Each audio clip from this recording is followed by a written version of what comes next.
Здравейте, приятели! Привет от прекрасния град Априлци. Както знаете, българската природа е прекрасна и трябва да я ценим и пазим.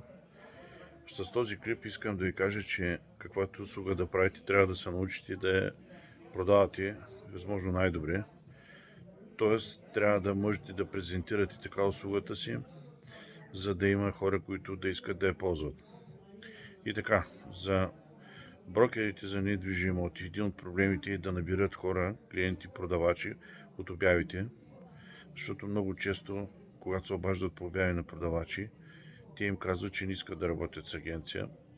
И слабите брокери се примиряват с това и предлагат да работят без комисион, което означава, че не ценят труда си.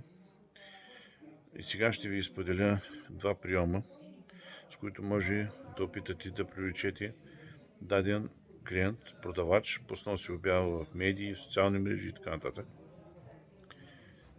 Един е случай, в който, примерно, брокер може да е говорил по обява със собственик и той да му е описал какво представлява имота и да му е казал, че мисли дали ще го обяви в агенцията, но минава време и не се обажда въпросния продавач. Брокер може да му се обади и да му каже, че е описал неговия имот на купувач потенциален и той е проявил интерес, ако това е така, разбира се.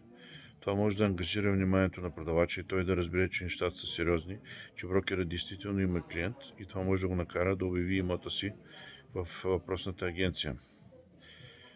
Защото така може да разбере, че наистина има кого да се предложи имота и може да, естествено, да предположи, че след като клиента, на който брокер е описал качествените характеристики на имота, е проявил интерес да го види, тогава вероятността за сделка е много голяма.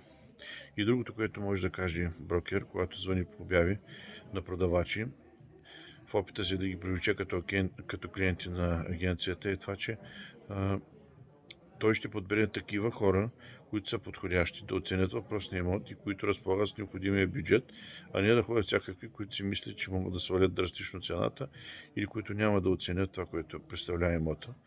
И един вид може да каже, че в някои случаи продавачи стават като портиери, отварят на всякакви хора, губят си времето, а всъщност полза няма. И селекцията на подходящи клиенти е едно от нещата, което една агенция, в която работят професионалисти, може и трябва да направи, за да може да се справи с въпросната задача, а именно да продаде даден имот. Благодаря ви. Чао, до следващия път.